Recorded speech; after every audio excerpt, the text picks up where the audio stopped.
Why is there all this talk of the best business? Well, if you think about it, it kind of makes sense, right? Some businesses are inherently worse than others. If my business were to sell air, well, I'm not going to get a lot of business because, obviously there's no market for air. It's pretty plentiful, at least for the time being. Knock on wood.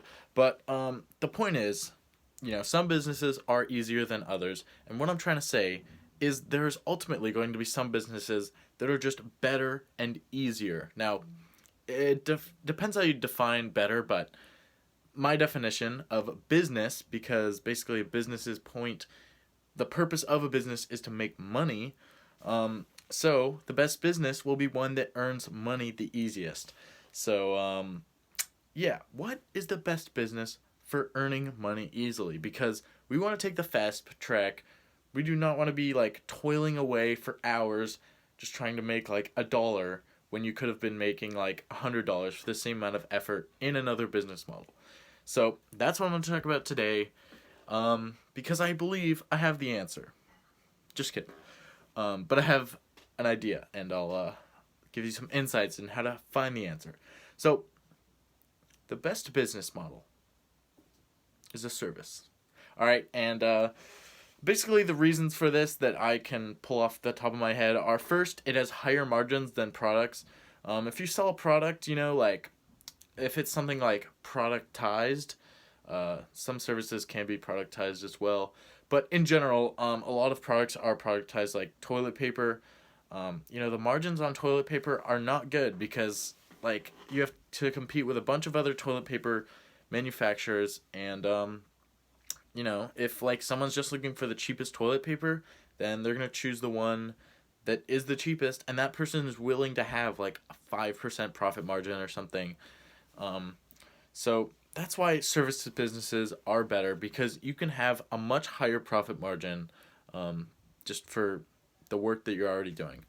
And then the other reason why service businesses are good is because you have a much lower upfront cost, for the most part. So like for pressure washing, or for like, I don't know, car washing, car detailing, the upfront cost is so much smaller than like developing a product. Like if you were to develop a pressure washer, the the the engineering alone, like you have to source like some kind of motor, and then you have to do all the plumbing and like the actual physical design with the wheels and the frame.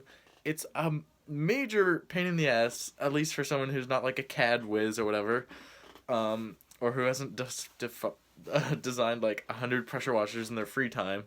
So that's why it's better to just start out with a service, because it takes so much time to develop a product, and that's just development, because you also have to like manufacture that product and then do the marketing, and then like be able to sell it and provide support. A service business, all you have to do is find something that people want and then do it. Like literally something I've been doing, because my coach told me to, is like just basically paying the rent. And I've done this in like a number of ways, like pressure washing, yard work, helping my neighbor build a shed. And these are all things that people already want. Like I could start a business around any number of these things, because people are literally paying me to do it. They need it done, and so they're paying me, and I could literally, do it for another person, and then another, and that would be a business already. Like, it's unbelievably easy to start a service business, and that's like, one of the best reasons for starting one is like, it's so easy, and you don't have to put up a ton of investment. So, there's two basically like types of service businesses that I think you should consider doing. I suppose there's a third one, which I'll try to mention. So I guess the third one that I didn't think of until now is like a broad service. No. Okay, maybe there's two. All right. Anyways, so the first one is like regional, and this I would say is like pressure washing, or like car detailing, or I don't know, yard work, like landscaping. All of these sort of businesses are regional, because your like scope, or your total addressable market is only like the people around you. And so, like your competition's less, or I haven't told you the other option. The other option's online. So compared to online, your competition's going to be less because it's only people around you. And it's like, um, yeah, and then you already like know the people around you, so that's like one option for getting started. And plus, if you ever talk to like a plumber or like a pressure washing, I called a car detailing company the other day because I was trying to like see if they wanted marketing, and they were scheduled out like 2 months in advance. So that means if you started a car detailing business, you would have like, you could literally pick up on their 2 month backlog just of like people who need their cars detailed but can't get it. Okay. So that's a massive market, and that's just like sitting there blatantly obvious, right? So that's one option, and the other is online. So this is the one that I'm really trying to go for, but it is harder for some reason. So this would be like website design, digital marketing. There is a shit ton. I mean, sorry, I should say a lot more. Types of things you can do online. So this has lower startup costs than the first option because, like, if you want to do pressure washing, you have to buy a pressure washer. Like there's a lot of gear that comes with it and stuff.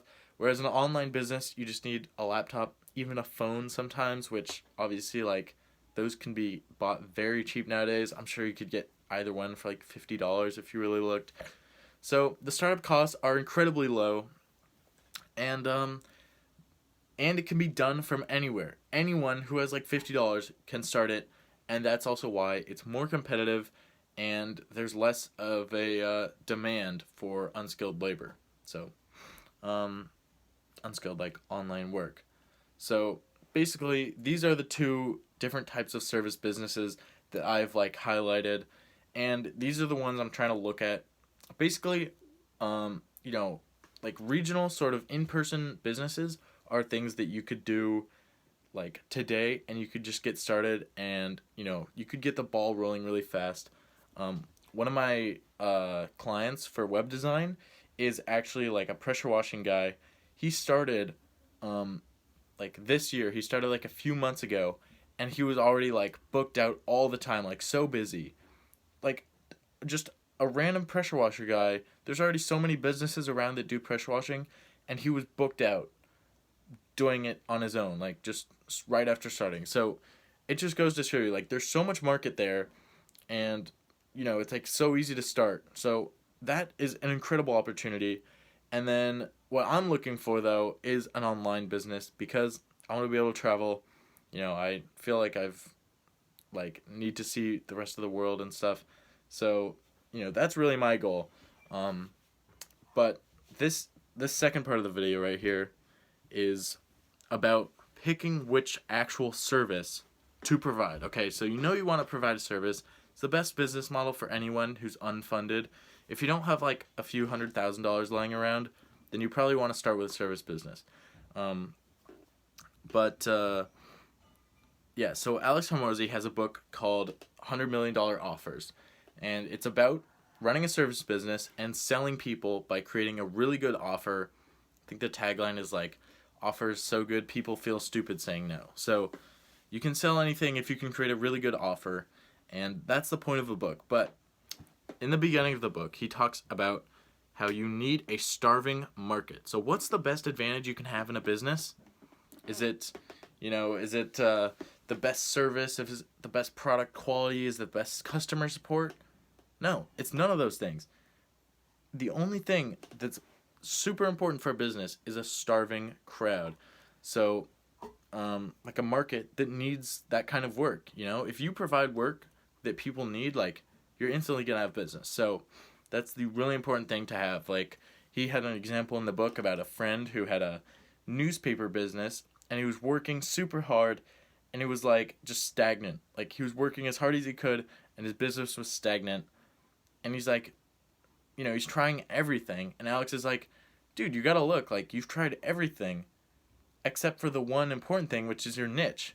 Your niche is shrinking by like 25% per year of newspapers, right?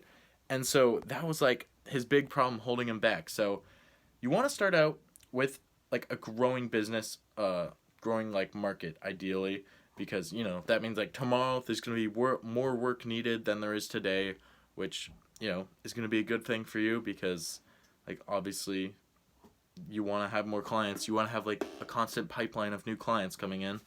So yeah, I think web design might be a good thing to go with right now. It feels like there's a lot of people who need a good website, obviously, and they don't have one.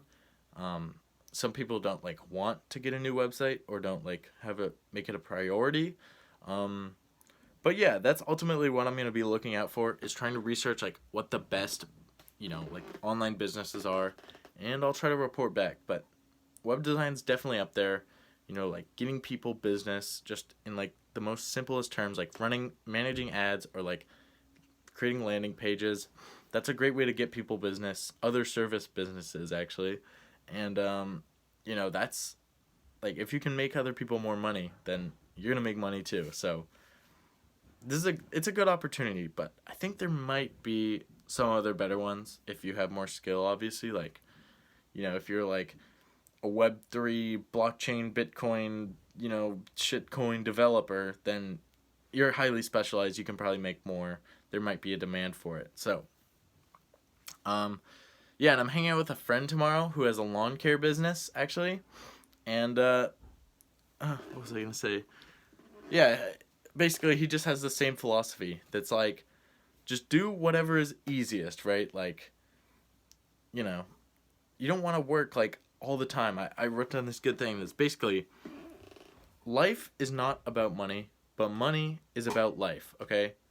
So if you want to enjoy life, you need some money, but, just money's not going to make you enjoy life by default. So get money in the easiest way that you can.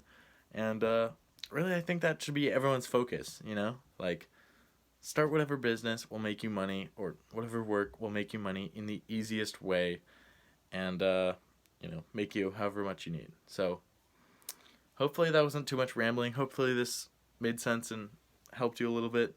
So thanks for watching, and I'll see you in the next video.